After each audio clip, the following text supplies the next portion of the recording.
installment of commercial investment properties, we've taken the information that we've collected from either the listing agent or the building owner, being the base rental income, the additional rent income, as well as the expenses. We've inputted into what's called a pro forma, which is simply your income less expenses, which will give us a net operating income. So on the board behind me, I've based it on a 2,000 square foot building. The cost per square foot is going to be $10, and additional rent is going to be $3 per square foot. So what we do here is we take the base rental income that we've determined from the agent or building owner, which in this case is $20,000 a year from the existing tenant. We've also determined there's going to be $6,000 a year in additional rent income, which will include property taxes, insurance, and property maintenance. And then there's no additional rent, there's no side rentals in this property as an example. So your base rent plus additional rent, you've got $26,000 of rental income from the commercial investment property.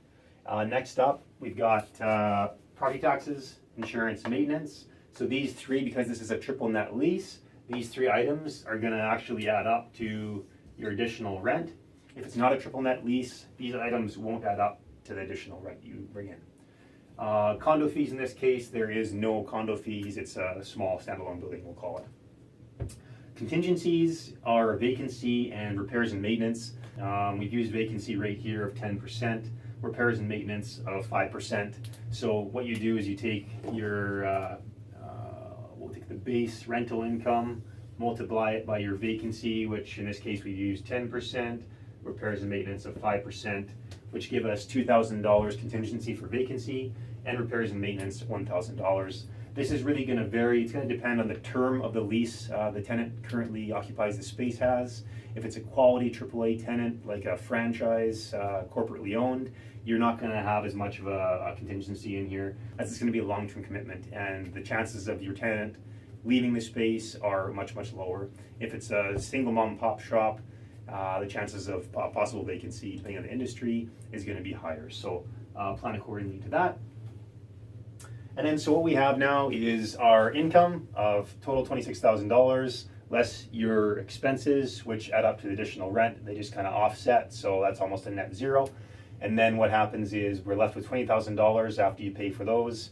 Deduct your contingencies, so your vacancy and your repairs and maintenance, and we're left with $17,000 of net operating income from the commercial investment property. So now that we have the net operating income, we can now apply the cap rate you require as an investor, which is 7.5%. Again, this is going to vary depending on if you're in an urban area, rural area, what kind of property you're buying. But typically in the area that we live, you're in that 7 to 8% cap rate range return on your money. So let's erase this board and I'll show you how to calculate the value that you want to pay for this building.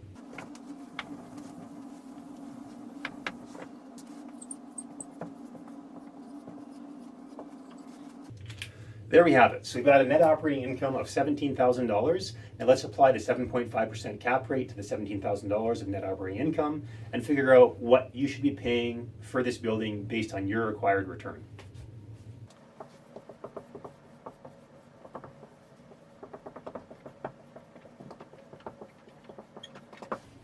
So what you do now is you take your net operating income, divide it by 7.5% or 0.075%, and it gives you the value you should be paying for this building based on what you require for a cap rate or a return on your investment as a building owner. In this case, we have $226,000, somewhere around there. So if you want a 7.5% return on your money and you're getting a $17,000 net income from the property every year, divide this by your cap rate or your return, and you're left with the dollar value you should be paying for that commercial property as an investor. You can then take the $226,000 building value, compare it against what the building is listed for through the agent or the building owner, and then determine whether or not this building or investment is right for you. This simple math formula can also be used to figure out what a cap rate actually is for a property. What we're going to do in that case is simply move some numbers around. We're going to take $17,000 net operating income. The property then is listed through the agent or the building owner. We'll call it at $250,000.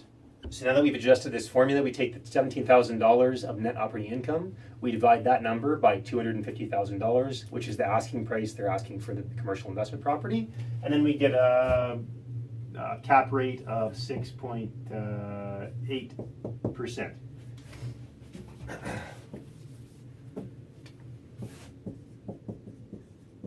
So as you can see, based on the asking price and the net operating income, your cap rate or return on your money is going to be a little bit less than what you want at 7.5%.